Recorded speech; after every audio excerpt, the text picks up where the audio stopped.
So good morning, Arizona time, everyone. Good evening, UK time, and wherever else you're joining us from, welcome. My name is Keith Brown. I'm the director of the Melikian Center at Arizona State University. The Melikian Center is the University Center for Russian, Eurasian, and East European Studies, and we seek to advance cross-cultural understanding and global awareness.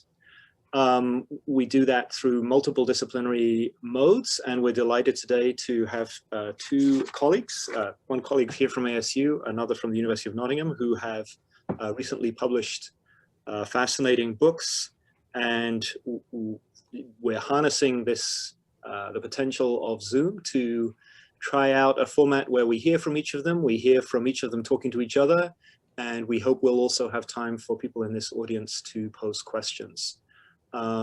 We encourage you, if you do have questions, just to post them in the chat when you think of them, and then the panelists will be able to see them at the end of their presentations. So quick introduction to our speakers and the topic, and then I'll hand it over to Anna Elena. We titled this panel Cinematic Emotions, a double book launch, and we're focusing on two books, both from Oxford University Press that came out last year. Anna Hedberg-Olenena's Psychomotor Aesthetics, and Anna Toropova's Feeling Revolution. And we'll be hearing from each of them. Very quick bio for each of them. Anna Hedberg-Olenena is an assistant professor of comparative literature and media studies at Arizona State University. Her main research focus is the Soviet avant-garde, while her broader interests lie at the juncture of early film history and media theory, with an emphasis on historical configurations of sensory experience, emotional response, embodiment, and immersive environments. She holds a PhD from Harvard and an MPhil from Cambridge University. And Anna Toropova, who's joining us from the UK, completed a PhD at UCL, University College London. And before taking up her current post as a Wellcome Trust Research Fellow at the University of Nottingham, she held a British Academy postdoctoral fellowship at the University of Cambridge. Her research focuses on the cinema, culture, and medical history of the Soviet Union between 1917 and 1953. So we're delighted to have you all here and delighted to have our two speakers here. Thank you very much, Keith, for this amazing opportunity. And thank you so much to all the guests who are joining us today. We have decided to do this double book launch because in many ways our books are complementary to each other and they provide a kind of a counterpoint to each other, if you will. I am focusing on the 1910s and 1920s, a period of the rebellious avant-garde, a period of all this daring experimentation and internationalism, whereas Anna in her book is looking at the emergence and consolidation of the Soviet propaganda machine in the 1930s. So our books, when you look at them side by side, they provide this interesting chronology and they show a development. But what unites us both is our interest in the history of psychology.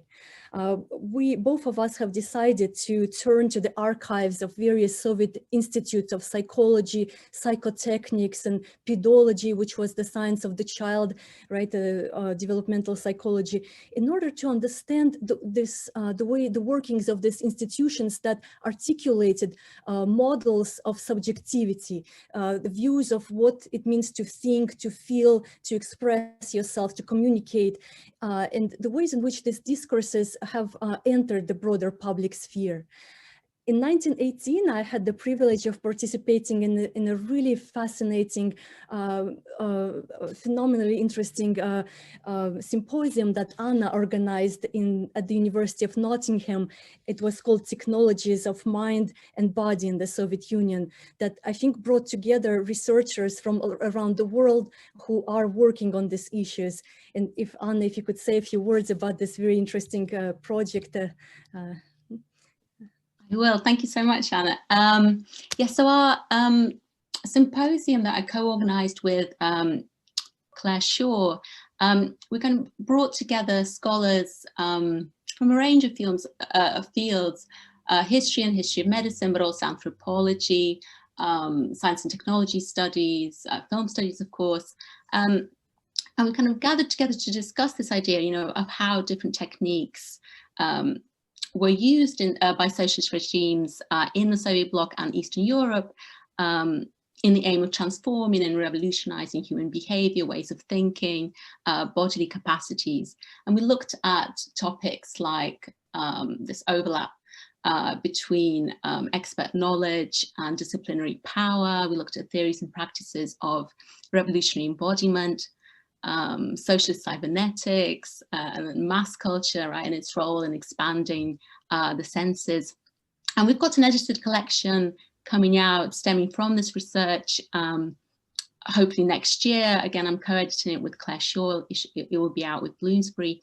And our central theme in the book, and I think this is one which a lot of scholars now across a range of fields are grappling with, is how the mind-body emerges as this key target of scientific and medical investigation, but also political ambition and technological innovation and experiment.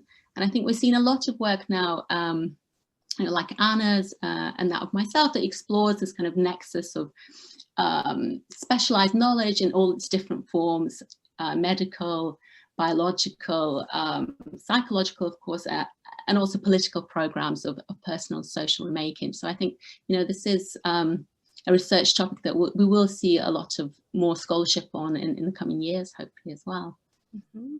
Yes, so thank you very much, Anna. And so today we'll be presenting our books, and I will start, then Anna will provide a short response to me, and then Anna will do a presentation about her book, and I will ask her a couple of questions, and then we will open the floor to the audience for audience's questions. But in the meanwhile, we would like to encourage everyone who has a question to please post it in the chat, and with your email address at the bottom. In case we don't get to answer it, we will try to respond individually to you personally.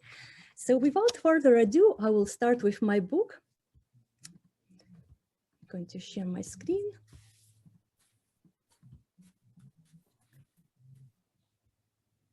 All right, can everyone see it okay? Yes. My book is called Psychomotor Aesthetics, Movement and Affect in Modern Literature and Film.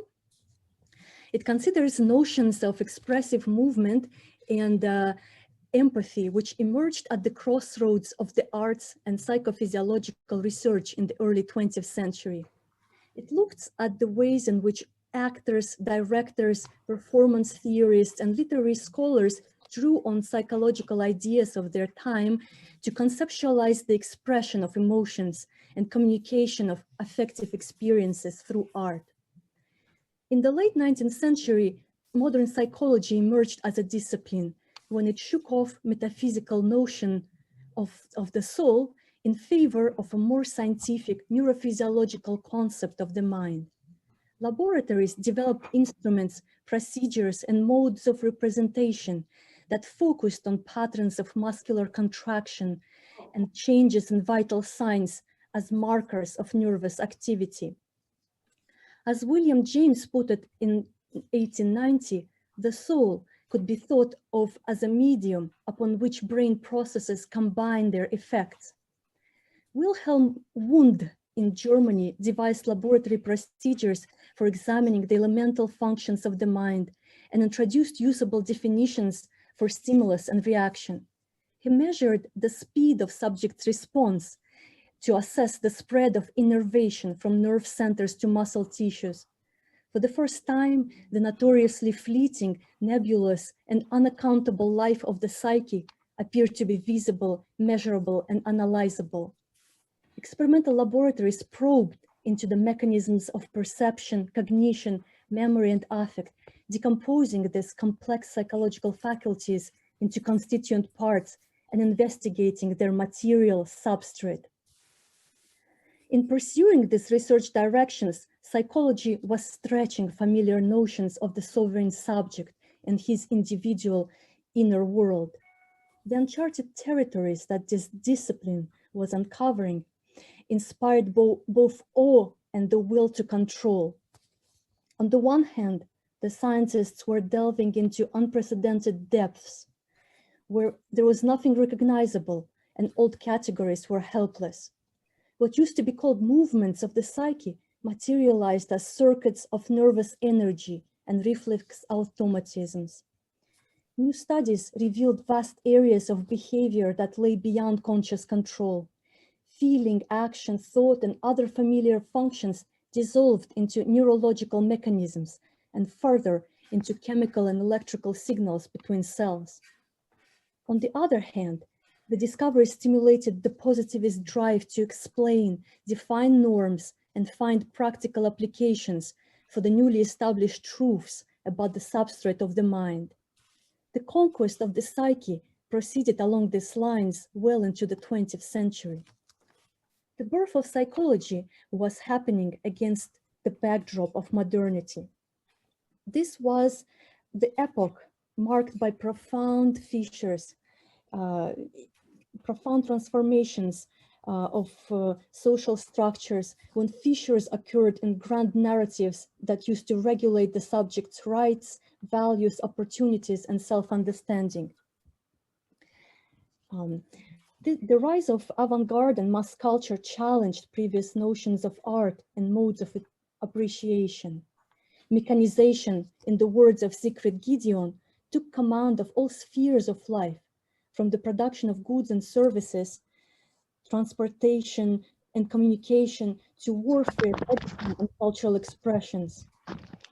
Everyday life in industrial urban environments, as theorized by Georg Simmel and Walter Benjamin, exposed the city dwellers to senses of shock and overstimulation, fragmenting their experience and disintegrating secure notions of social belonging. In the mass ornament of 1927, Siegfried Kracauer suggested that two emblems of his time were the movements of the workers' hands on the assembly line and synchronous kicks of the Tiller girls' cancan. For Kracauer, these repetitive motions revealed the modern subjects as de-individualized, anonymous, replaceable, and alienated from the products of their labor. Their entire lives reduced to one body movement, to one calculated effect in the economic mechanism. On another level, the assembly line and spectacles of mass entertainment provided novel modes of sensory experience and patterns of energy expenditure, both psychical, physical, and psychological. In this respect, these new regimens attracted the interest of applied psychology. This science began asserting its usefulness for such tasks as selecting factory personnel with good motor skills and eye-hand coordination, examining conditions that led to labor fatigue, assessing the perceptual property of safety posters and commercial advertisements, and so on and so forth. Shows and film screenings also came under the scrutiny of this science, as it attempted to explain the ways in which spectacles activate neurophysiological mechanisms responsible for attention, recollection, emotional response, and implantation of new behavioral programs in the viewers. This expansion of modern psychology into a broader cultural sphere was not just a top-down process. Many artists and writers of the epoch, especially those who rebelled against the earlier forms of representation, searched for new insights and inspiration in the psychological discourse. They were looking for methods allowing them to transcribe volatile impulses of consciousness and to capture moods and sensations and ideas in the very state of their emergence and decomposition. Scholars of literature and theorists of cinema and performance arts were turning to science in the hope of understanding the nature of psychological processes underlying the experience of the form. For instance, in order to assess the role of kinesthetic and rhythmical sensations for the overall aesthetic impression of the art piece. Yet another fraction of cultural producers, such as film industry officials, commercial advertisers, and politicians in charge of propaganda, reach out to psychology in order to devise techniques of mass appeal and assert control over the audience's reactions. My book highlights the philosophical problems associated with biological approaches to the art, such as physiological reductionism, normative standards, and false transparency in interpreting inner experiences. In interrogating the claim that somatic indices provide privileged access to psychological processes, My book attends to the blind spots that accompanied the quest for the unmediated truth of the body in scientific laboratories and cultural venues. In what way was this newly found truth contingent on technologies and analytical methods of the experimenters? To what extent did it reflect the cultural ideologies and social hierarchies of the period? Moreover, how did neurophysiological discourse configure the modern perception of creativity, specifically the dichotomies of the instinctive and the artificial, the hardwired and the learned, the universal and the personal, the automatic and the deliberate, the compulsory and the playful, the boundlessly open and the predetermined? By accentuating these issues in historical case studies, my book exposes tensions between the two components of the term psychomotor, the psychological and the motor, where the first element acknowledges the inscrutable complexity of the mind, and the second one denotes a mechanistic managerial outlook on the automatisms of the nervous system. My book consists of 5 chapters, 2 of which are devoted to literature and the study of literature, and 3 devoted to film and the study of film spectatorship. In the first chapter, I look at the concept of sound gesture that was used by Russian futurist poets such as Alexei Kruchonych and Russian formalist scholars such as Viktor Shklovsky, who championed championed futurist poetry and tried to explain this very innovative and unusual experiments in literature. Sound gesture refers to the motor image of the word, if you will. They are articulatory properties of the word, which the scholars and poets connected to the inner experiences. They thought that in pronouncing certain sounds, our mouth assumes certain positions that are similar to emotional expressions, and that can translate into the emotional tinting of the expressed words. So in my analysis, I look at the history of this very embodied approach to thinking about poetry, and I specifically connected to William James's theory of the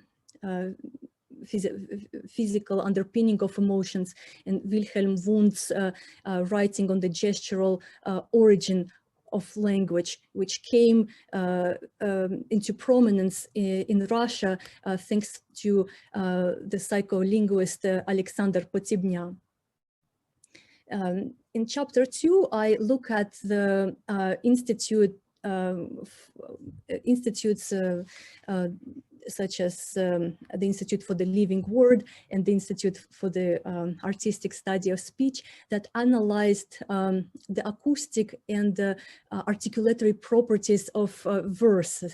There were scholars such as Sergei Bernstein and Boris Eichenbaum who recorded poets of their time, some of the most prominent symbolist, alchemist, and futurist poets, and they listened to these recordings in order to understand the changes of intonation and rhythmical patterns, the tempo of recitation, in order to understand whether the structures of poems contain this rhythmical pattern that could then be replicated by various other readers. And they were trying to, in my research, I showed that their meticulous analysis to the properties of the verse was really indebted to the methods of experimental phonetics that were based on physiological research into pronunciation. I look at their connection to the European and American studies of pronunciation. And at the same time, I also showed that Russian formalists wanted to understand, to make use of all this, let's say, corporeal data in order to understand how different styles of poetry and different styles of individual poets actually are quite unique and not universal. In chapter 3, I analyze the acting experiments introduced by Lev Kuleshov, one of the iconic figures of the Soviet avant-garde cinema. He was really enamored with fast-paced editing, and he wanted to have very precise movements of actors, very kind of graphically impactful movement of their gestures on screen. And in order to train them for that precision, he went to an institution called the Central Institute of Labor that was primarily analyzing the movement of workers and from the tailor standpoint. And Kuleshov, I'm looking at the ways in which Kuleshov used some of the methods developed in this setting of workers training in order to train his own actors. But at the same time, I also argue that he, in addition to this very disciplinarian attitude towards the bodies of his actors, he also opened up new avenues for thinking about the human body, and he encouraged his actors to explore various borderline states, various twitches, various fumbles, various kind of semi-hysterical bodily expressions. So there was this kind of double movement between this urge for disciplinary control and this desire to reveal the spectacular, mesmerizing capabilities of bodies expressing extreme states. In chapter 4, I look at Sergei Eisenstein's theory of the spectator's co-movement with the image, the idea that the actors' gestures, but also shot compositions and editing patterns can evoke physical reactions from the audience, and those physical reactions actually attune the audiences to certain emotional experiences, and through that evoke associations in their memory and guide them to certain intellectual epiphanies. I look at the importance of German aesthetic theory of empathy, or Einfühlung for Eisenstein's conception, and also connect his ideas to the reflexologist Vladimir Bekhteyev's ideas. Bechterev studied collective reflexology, right? The idea that kind of emotional mass contagion that can spread through the mass, and so there are some interesting parallels between Eisenstein's desire to guide the audience's physical and mental processes and Bechteyev's writings in the collective reflexology. I also look at Eisenstein's a drawing on Lev Vygotsky and Alexander Luria's materialist understanding of tools and bodily practices in culture that that can also work to regulate emotional experiences and help people to manage their emotions. In chapter 5, I compare American and Russian studies of spectators that really focused on the changes in respiration patterns or changes in pulse as people watch films. And I look at the ways in which, for example, William Moulton Marston, who was a student of Hugo Münsterberg and one of the inventors of the lie detector, applied his tools in order to study the experience of spectators in test runs of the Universal Studios in Hollywood. And I contrast and compare this to Soviet psychological tests of spectators in the 1920s, and I established remarkable similarities in the approaches of these two growing film industries that wanted to universalize the appeal of their films, and thought that perhaps this psychophysiological reactions, these records of the body language of spectators can provide very valuable data in order to analyze to predict the impact of films. All in all, the cultural projects that I look at in my book cannot be brought to a common denominator. Some of them really aspired for streamlining and establishing the norms of corporeal expression and defining them as opposed to various deviations, let's say. But some of them really opened the kind of creative palette of the arts. And it has been my goal to show this diverse applications of psychophysiological methods and all of the various misunderstandings and defamiliarizations that these concepts, scientific concepts, acquired as they entered the broader cultural sphere. So in this respect, my work complements studies of the Soviet avant-garde that have been, for the most part, tied to the ideological imperatives of the 1920s. And I, in my work, have tried to analyze the ways in which some of the concepts that we tend to associate with the avant-garde are really connected with the 19th century, with the early 20th century.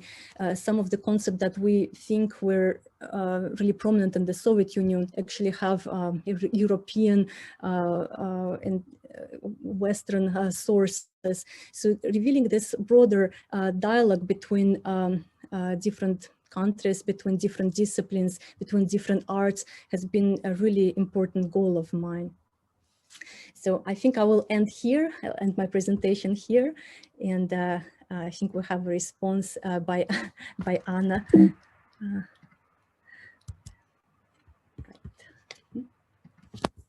Thank you so much, Anna. So I'm doing my response now, is that right? So, yeah, okay, sorry, I wasn't sure I mind. Thank you so much, Anna, and thank you so much for the opportunity to read this incredible book.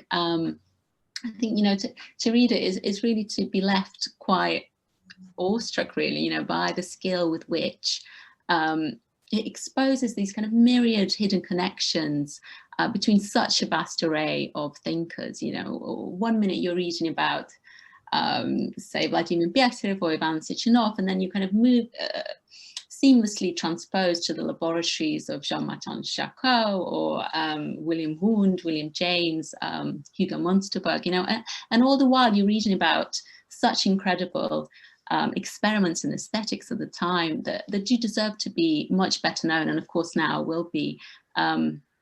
You know, the attempt to use science to understand audience response is something that I thought I knew a bit about, you know, already, having worked on some aspects of it myself. But, you know, there was so much in your book that was absolutely new to me and incredibly interesting to read about. You know, research on how word pronunciation might activate certain muscles that in turn activate specific emotions. I mean, it's absolutely incredible to read about. So I think, you know, the achievements of this book are very many indeed, but some one of the most significant for me, I think, was you know, how it makes us really kind of fully appreciate, I think, the extent to which the cultural developments in the early 20th century were indebted to scientific debates and ideas. You know, the links between the physiological psychology and the arts that's mapped in Anna's book, you know, makes it absolutely, I think, vividly apparent how essential the scientific exploration of bodily movement were to how theorists and practitioners actually came to understand artistic performance, and also the impact of art on the audience. You know, you really show how readily these psychological ideas were adopted across a whole range of fields and informed, you know, not only theories of film spectators, but also acting and oral performance. And what's particularly striking, I think, is that this path of influence that you trace from the psychological sciences to the arts, you know, it's really shown to be this kind of a winding and convoluted, meandering path, rather than this kind of straight road from A to B. As you show, a lot of, you know, cinema and literature scholars read this scientific research very selectively. They had their own personal, unique interpretations, and they appropriated it to serve their own ends, essentially. You know, it's this process in which, as you put it, I think rogue interpretations flourished, and that was really fascinating to read about. So I think the picture of early 20th century science and aesthetics that emerges from your book is one that really does defy easy characterization. I think you really succeed in bringing attention to the great plurality of approaches to understanding the processes of the mind and their links to the body. I think, you know, even key concepts such as that of reflex response, you show, you know, was actually a topic of quite a great degree of debate and discussion. And of course, throughout, you know, you show how these cultural experiments that sought to organize and to standardize human behavior actually coexisted with those that did value it and actually valorize deviations from the norm. And, you know, this tension is at the very heart of your book. And, you know, it's a really productive one. So I think after reading Psychomotor Aesthetics, one would certainly have to pause before positing any sort of kind of monolithic reading of affect or emotions in this period. I think, you know, certainly some of the readings of affect that's offered by physiological psychology, you know, is shown to be mechanistic and reductive, but, you know, also highlight that for many theorists, you know, this relationship between cognition, between emotion and the body was much more complex and nuanced. You know, in a chapter on corporeal empathy, for example, you know, as you show, this was not seen to be a mindless type of reaction. I found really interesting. And I think the nuance of your analysis does have, you know, considerable implications for how we understand the intellectual trends of this period. I think there's familiar interpretations of the 1920s as a period when we have these overarching physiological approaches to the study of human behavior, which leads to the neglect of psychology. I think that picture does look less clear now after reading your book. I think you really unearth the presence of more sophisticated understandings of the relationship between body and mind that has often been acknowledged. And I think potentially this does allow us to pose more links between the 1920s and the 30s than is conventionally assumed. You know, I think the shift that many scholars have characterized as this transition from a preoccupation with the body in the 20s to a focus on psychology in the 30s looks less stark as well. I was really struck by when you say in your book, for example, that someone like Eisenstein continued to actually uphold a physiological interpretation of emotion, you know, well into the 1940s. And this really did make me think about, you know, this prospect of the attention to the bodily underpinnings of emotion and aesthetic experience, you know, perhaps actually living on in some form or other, you know, in the Stalin era. Another very striking feature of your book I think is that its focus is not limited to the ways that cinema and literature, you know, participated in disciplining and regulating the body. You know, whilst you certainly do demonstrate how the processes of the body were made manageable and not knowable, through scientific techniques. You know, you really do highlight the frustrations of these efforts. You know, you show how ideas that are taken from objective psychology inspire these utilitarian attempts to control the processes of aesthetic reception, but they also, you know, lead to much more open-ended explorations and experiments. So your chapter on psychophysiological research on spectators, for example, you know, you look at studies where they do kind of reduce the viewer's experience to the fluctuations of a kymograph, for example, but also, you know, you talk about researchers like Vygotsky and Luria, who are much more reluctant, you know, to kind of generalize about the viewer's psychology.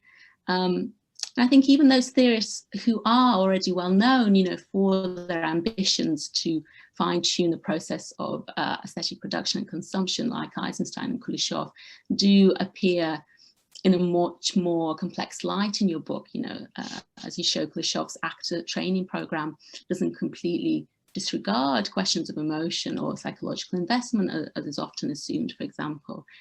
And I think it's this kind of attention to the glitches in the cogs of the machine, I think, as you describe it, is something that I probably, in my book, to share with yours. You know, I think I similarly want to consider the process of Sovietizing emotions as one that is has limitations, is kind of riddled with difficulties and missteps.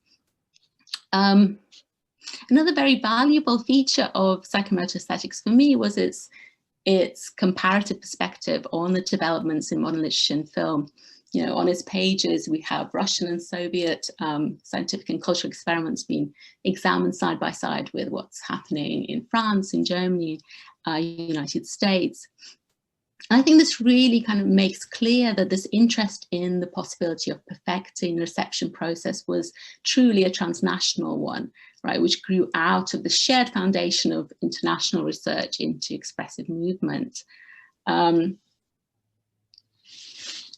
I certainly think it's this comparative approach that definitively shows us, you know, the ways that issues of control, efficiency, moral educations were, you know, not at all limited to the Soviet Union. You know, when reading kind of William Marston's claims about moral education in relation to cinema, you know, I did think, I'm not sure if I can see where the difference, you know, in lots of the Soviet statements on, you know, at the time sound, you know, incredibly similar. Anna, thank you so much. This is such a generous and beautiful reading of my book. I'm just like looking at the time and I'm thinking that perhaps we should move on and give the floor to you, because I really, really want to spotlight your book as well. Thank you so much. Sorry for running out of time. Best reading of my book I have ever received. It's a pleasure to read. Okay, I'll share my screen now. We can talk more, hopefully, at the end of the event. No, yeah, and I was actually nearly finished. It was some last point. Okay. Right. Okay, so I want to start with this quotation, which expresses this claim, quite common at the time, that the Stalin era had cultivated new structures of feeling.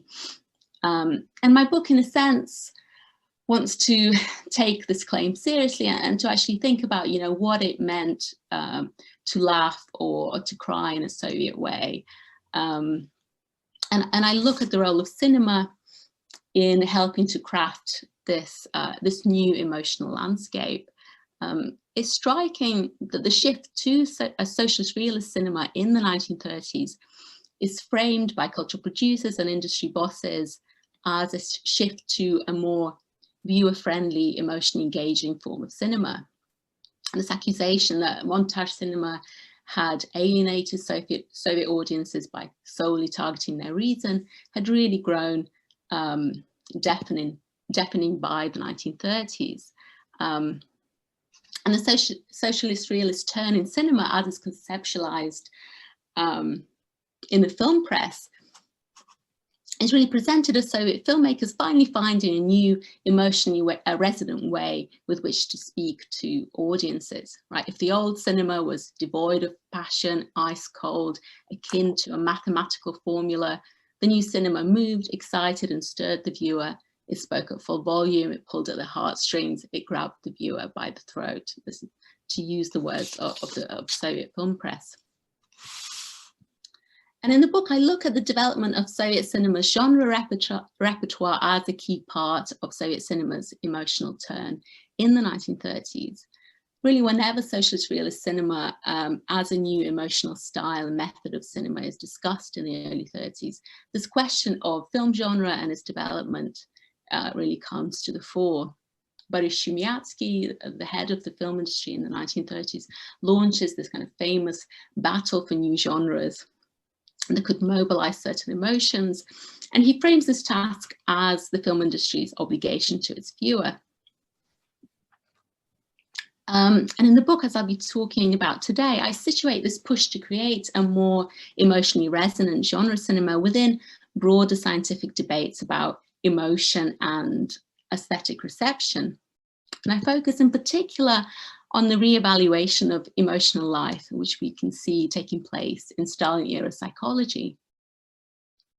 So the early and mid-1920s, to give it kind of a short background, sees the dominance of theories that emphasize the organic roots of human emotions. The most widely accepted region of emotion at this time was that put forward by the American psychologist William James and the Danish physiologist Carl Lange. This is a theory that roots emotion in the visceral changes of the body. And James famously argues that these kind of physiological reactions that usually seem to be the results of emotional states should in fact be seen as their cause. So we don't cry because we're sad, but because of tears, sobbing, a decreased heart rate, pains in the stomach, and so on. And by the early 1930s, however, theories that situate the origins of emotional states in bodily changes begin to lose their hold. And we have a whole host of psychologists, including Alexander Luria, Alexei Leontiev, Lev Vygotsky, who make the case for the emotional sphere's kind of intertwinement with the cognitive processes of the mind. And they also really stress the close connection between emotions and the social environment. And the James Lange theory now comes to be quite heavily criticized for enacting a divide between the emotions and the intellect.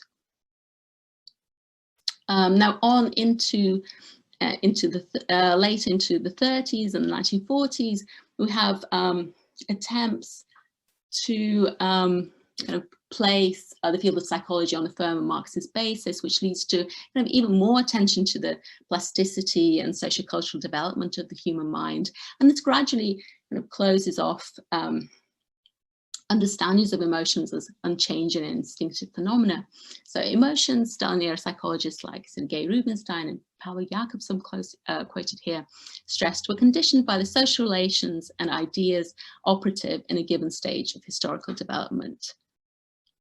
And with this, this rise of a cultural historical reading of emotion, the possibility of cultivating effective life really comes to the fore. There's a number of psychologists and educators, who look towards the sphere of culture and cultural activity as a privileged site of this emotional socialization and transformation.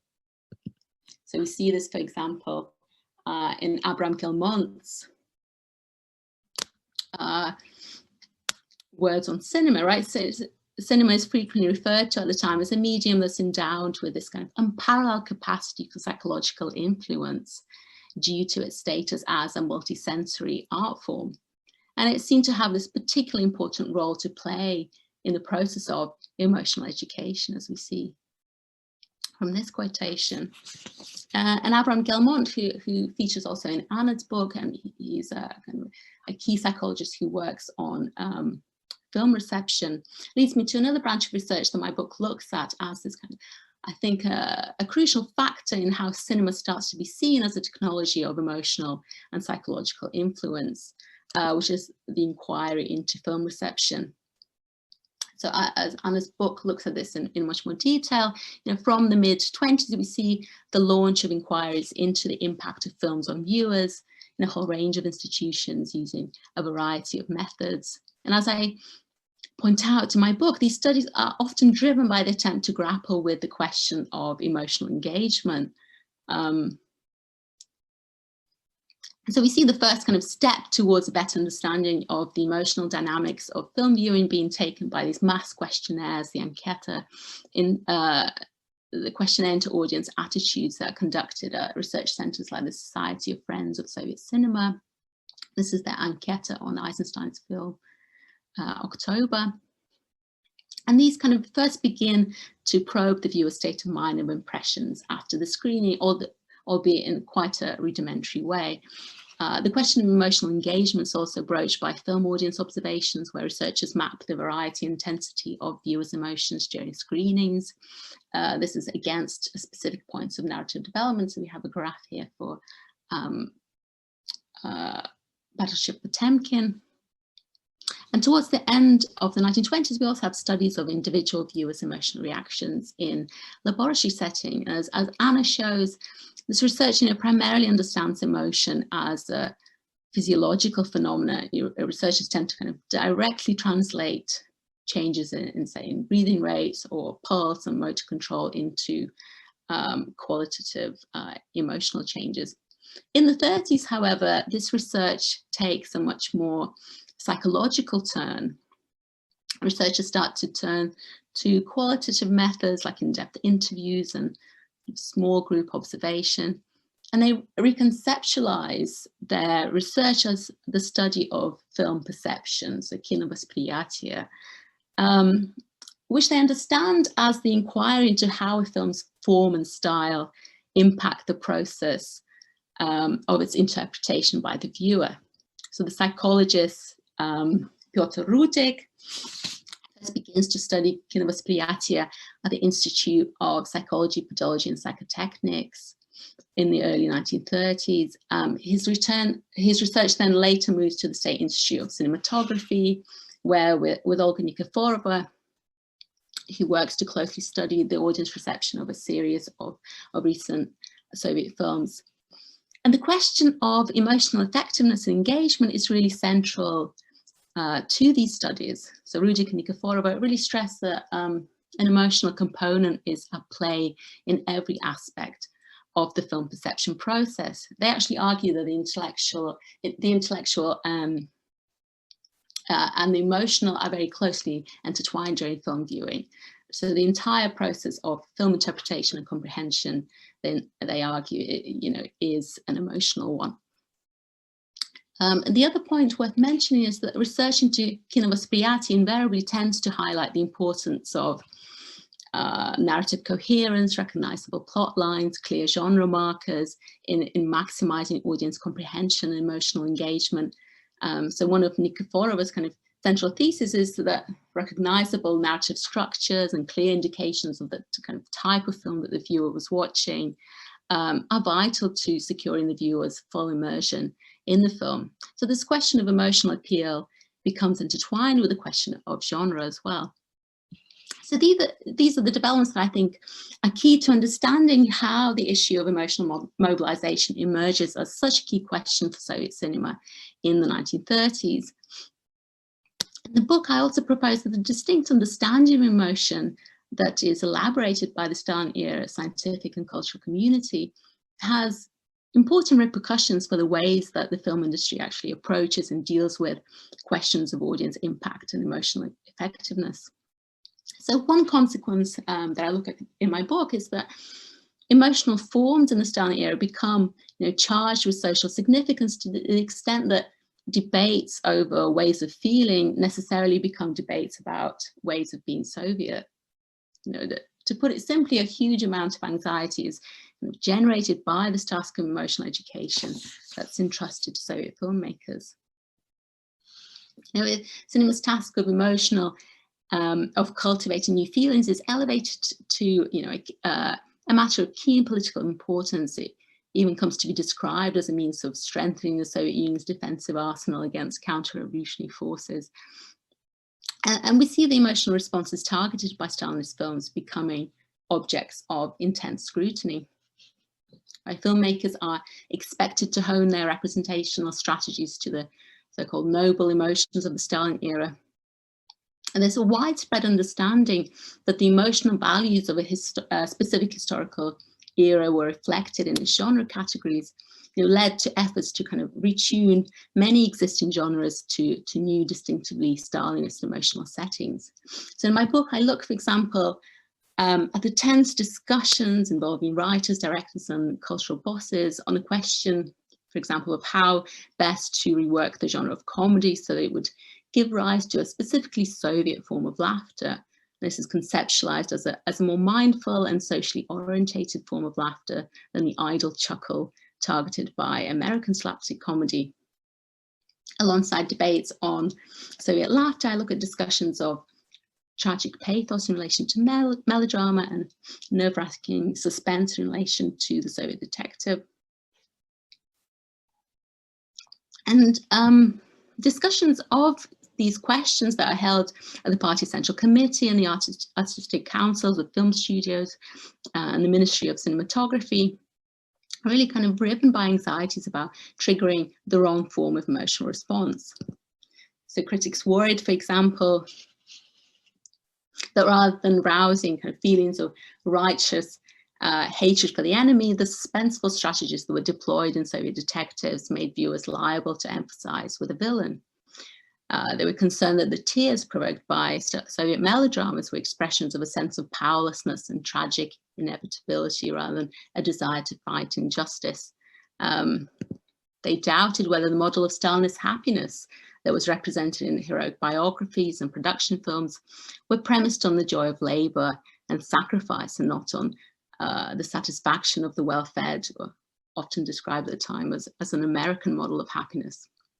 So to give you a brief sense of the way that emotional response is discussed at the time, I want to look at an artistic council discussion of Sergei Gerasimov's 1948 screen adaptation of Alexander Fadeyev's novel on the activities of an underground Komsomol organization in occupied Krasnodon. This is the Young Guard. And here, many of the industry insiders who gathered to evaluate the Young Guard 6 months before it made its way onto the screen were concerned that the film's emotional setting undermined contemporary political objectives. The film's inflicting portrayal of interrogation and execution, in the words of one critic, its tendency to, I quote, rub salt into wounds and show suffering over and over, end of quote, was blamed on the fact that its dominant emotional tone was a tragic one. Described as a requiem, the film was criticized for plunging the viewer into an abyss of suffering, grief, and tears. Members advised changing the ending of the film so that it would finish on a note of romanticism and not, I quote, on the close inspection of things which really should be kept out of sight, end of quote. And I wanted to bring in this discussion because I think it showcases quite a persistent Stalin-era distrust towards excesses of emotionality. Industry bosses cautioned that socialist realism was an art of real feeling, but not a hysterical art. And effective reactions that seized the whole body were often dismissed as thoughtless, mechanical, empty, and associated with the traditions of Western cinema. I think in light of the tendency of some contemporary affect theory to characterize affect as an intensity of visceral sensation that's not reducible to the field of meaning and representation, it might be tempted to read the alarm over heightened emotional states in Stalin-era discussions as an anxiety over the push of the body. Such a reading, however, I think neglects crucial aspects of Stalin-era discourse on emotion. Soviet psychologists actually repeatedly stressed that emotional education was not to be understood as a process in which primitive bodily affects were conquered by the mind. This model of emotional extinction was criticized for posing a division between affect and intellect. Emotions' co-entanglement with cognition became this unshakable bedrock of psychological and cultural discussions of affect. And it was only this co-entanglement, so psychologists argued, that could account for the artist's capacity to shape the consciousness of the Soviet person. So while much of our contemporary turn to affect is thought to highlight the irreducibility of the visceral to cognition, to signification and meaning, I think the dominant reading of emotion that became entrenched in the Stalin era conceptualized all forms of affect, even the most intense and disorganized, as historically determined forms of behavior. There remained, some connection to the cognitive process of the mind. I think it was thereby not thoughtless and value-free bodily pleasure that Soviet cultural bosses saw in a viewer's surrender to the experience of tragic pathos or side-splitting laughter for its own sake, but a class-hostile mode of social behavior. The body in the throes of emotional excess was a body engaged in un-Soviet social practices. So to return to Young God, I think we can see the way in which sanctioning this tearful response that's invited by the film entails actually sanctioning a certain shift within the Stalinist system of values.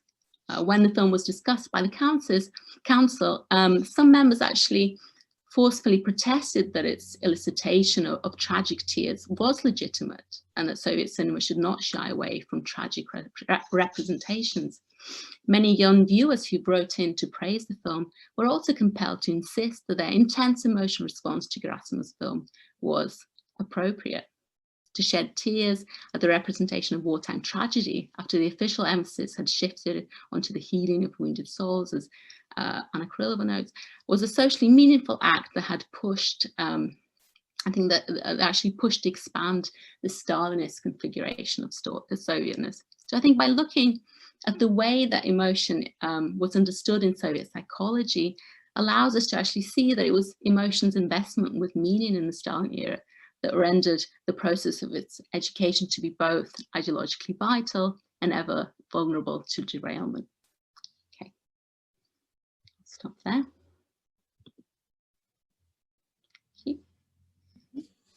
Oh, thank you very much, Anna. I'm really in awe with the amount of archival investigation that went into your project and this very astute and systematic analysis of the emergence of Stalinist film emotions.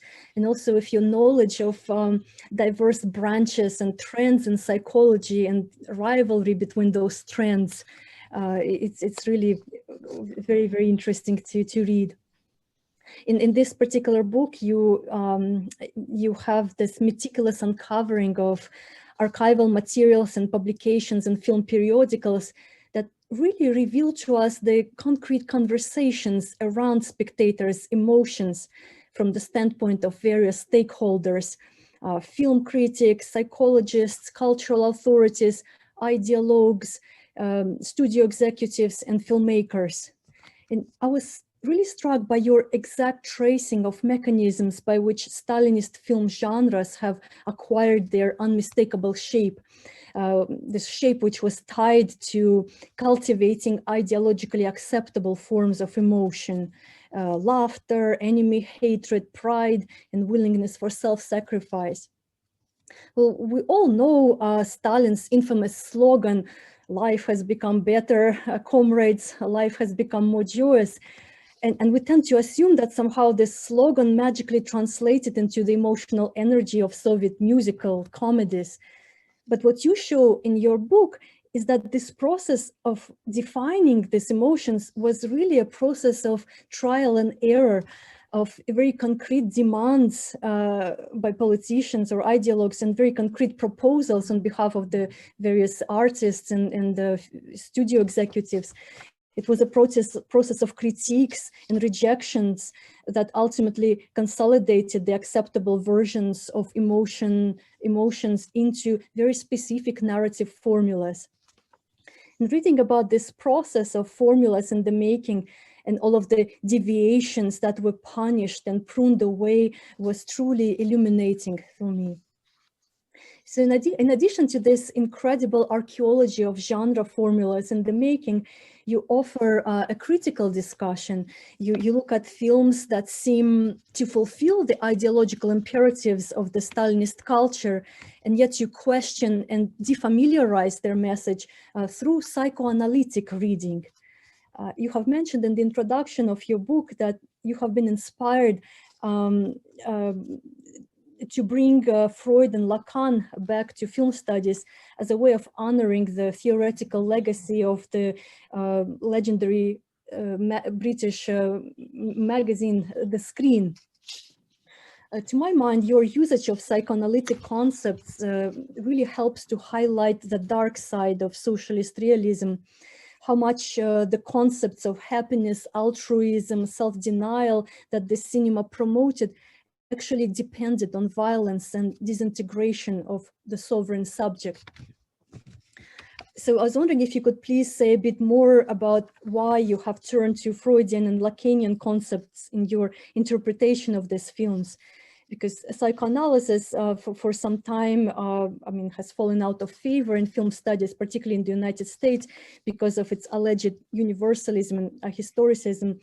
But you have done such a marvelous job at asserting its usefulness and really understanding how, I mean, the emotions work kind of on the safe level of how they were really interpreted and intended to be interpreted. But then there is also always a darker side that shows the power structures at play, actually. And another question that arose for me from reading your book was this very interesting question of what the avant-gardists did in the 1930s and 40s. You have shown so persuasively that the authors that we tend to associate with the avant-garde, that these directors responded to the pressures of the Stalinist era and joined in the conversation about the uniqueness of Soviet comedy and you know, pathos-laden thriller, all of those genres. And now I was wondering, to what extent did their projects and writings in this period of the 1930s still retain some of this avant-garde spirit, the eccentricity, the emphasis of on estrangement, the war on cliches? So these are some of the questions that I had while reading your book, but at the same time, I'm still processing this remarkable amount of insights and really fascinating archival discoveries that have changed my thinking about the 1930s. So thank you so much, Anna. Thank you, Anna, for those wonderful questions and your reading of my book. I think you bring up the legacy of psychoanalytically informed film theory, and I think more than probably the legacy of the screen theorists. I think what I'm inspired by, and that is the kind of the formulation, I think, of psychoanalytic theory that tends to be attacked, and I can certainly see why, in that it is very much focused on on the symbolic rather than on the bodily. I think that kind of criticism of that approach is fair, but I think what I'm more inspired by is this other, I think, very rich tradition of psychoanalytic film theory, which looks particularly at affect-defined genres. So people like Joan Kopjek, Steve Neill in relation to melodrama and comedy, Linda Williams, Mary Ann Doan, people like that, who I do think turn to psychoanalysis to understand, when they're analysing these genres that are defined to or directed towards specific affects. I think it does present a really valuable set of tools to understand how emotion, comes to be invested with meanings, with it comes to be linked to certain fantasies, desires, or identifications. And I think some notion of that, is needed to kind of explain why affects stick. There's some understanding of how emotion taps into a kind of economy of enjoyment. I think that is needed to kind of to fully explain what it is about certain emotional structures that renders them effective and for the subject. That would be my answer to that. I'm sorry, Anna, I forgot to ask my questions. Should I do that now? And maybe I can go back to your one on the avant-garde. I mean, one question I had while reading the book was, because you look at the 1910s as well as the 1920s, you know, if you might say a few words on what you think the October Revolution does, how it might kind of change the way in which the human is approached and seen at the time, whether this kind of the project of reforming human material, whether that predates the revolution, or, you know, whether it does anything to kind of to shift approaches to human reform or human remaking. And linked to that, I would say, you know, do you think the relationship between politics, politicians and artists in terms of how they understand this task of human remaking, you know, you know, do you see kind of similarities in that, or would you rather emphasize kind of important differences to how they approach this task? Because I got both senses, I think, in your book. Yes, thank you very much. It's like really an important question, because my research, I mean, it goes kind of in all directions. It goes so deep into 19th century in order to say something about the 1920s, and there have been so many shifts and so many different developments along the way. I mean, World War I, the October Revolution, of course, and then the Civil War in Russia, all of this tremendous social and economic upheavals. Of course, they left their mark on the ways in which the human psyche was perceived and what the artists were trying to accomplish, and psychologists were allowed to type of research that they were encouraged to do.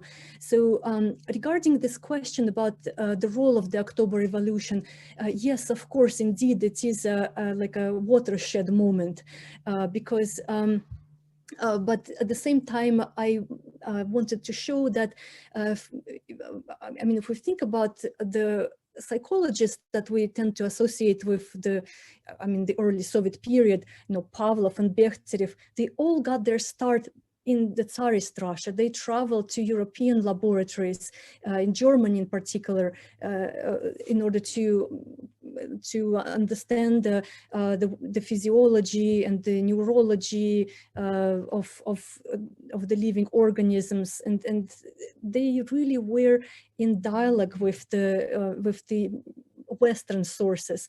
And the same goes with for the pre-revolutionary avant-garde artists. For example, Alexei Kruchonych, the futurist poet, he read Freud, he read the studies of kind of maniacal, depressive patients' handwriting that were influenced by Charcot's methodology. And so they were really responding to some of the trends that existed and were formulated in Western Europe.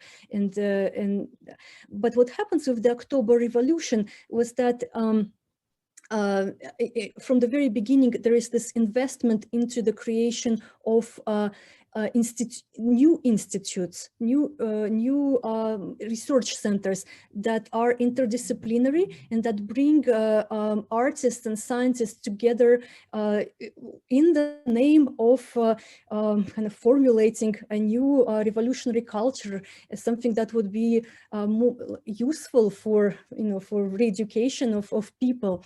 For example, the Institute for the Living Word, or the Live Word, if you can translate it this way, was studying performance, oral performance. of speeches, of political speeches, of actors' performance, of poets' readings. But during its opening in 1919, Anatoly Lunacharsky, the Minister of Enlightenment, said that we are opening this institute in order to give tools to our oppressed citizens in order to straighten their spine, to speak with the full voice, to to basically express themselves fully. So there is this ideological level, right, that supports all of these institutes. This or Gachen or the or Labor Institute as well. And so they, like these new platforms emerged where scientists and artists could see each other's work. And even though, there was tremendously important ideological platform, I think artists and scientists were not always complying with it or not always interpreting it in the way that it was directed from above. And what we see gradually towards the end of the 1920s, and certainly starting with the year of the great leap of the great turn, right, the great break, Великий перелом, 1929, all of those institutes are being shut down, and this party line, the only doctrinaire single interpretation of psychology, of the arts, and it becomes consolidated in the Soviet regime. So in a nutshell. Thank you, Anna. To answer your point about the avant-garde spirit and whether it persists, I think it absolutely does, and we can see elements of it in lots of Stalinist films, although, I think it's obviously its expression is much more limited. But if you look at a genre, say like comedy, the principle of eccentricism is one that lots of the people who were involved in FEX, for example, Kozintsev, Trauberg, UK, which they all kind of continue to argue throughout the period in discussions and writings for the importance of this in comedy, for the importance of deviations from realism, and at times they are criticized for upholding that view. But even if we look at the films themselves, you can see this kind of element of eccentricity and eccentricism, because Soviet comedy can't really do without it.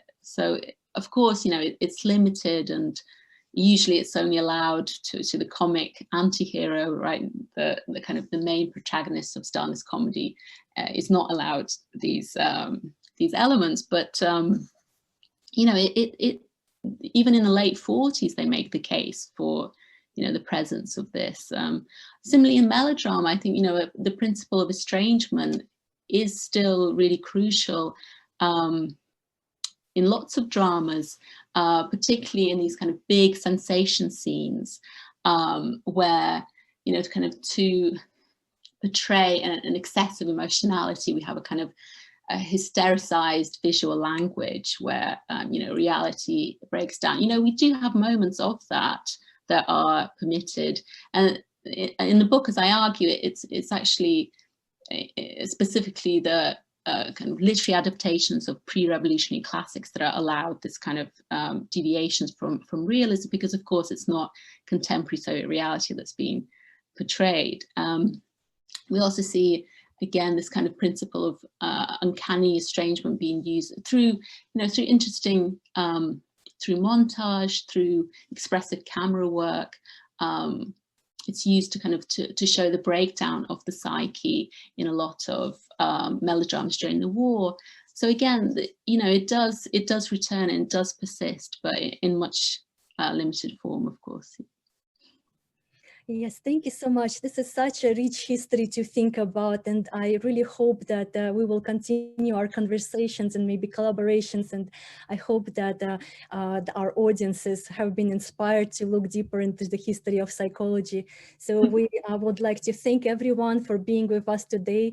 Please check out our books from Oxford University Press. If you have any questions for us, please feel free to contact us by email or direct your questions to the Melikian Center, who will be sure to pass them on to us. So thank you very much, everyone, for this interesting event, and we hope to be in touch. And this is David Brokaw on behalf of the Melikian Center. I also want to thank everyone. And the Melikian Center, all one word, at asu.edu is the email address that you can send questions to. Also, if you want to hear about future events, make sure to join our mailing list. You can send a request by our email address that way. And just want to thank you again for joining us today. Thank you very much, everyone. Thank you. Thank you, everyone.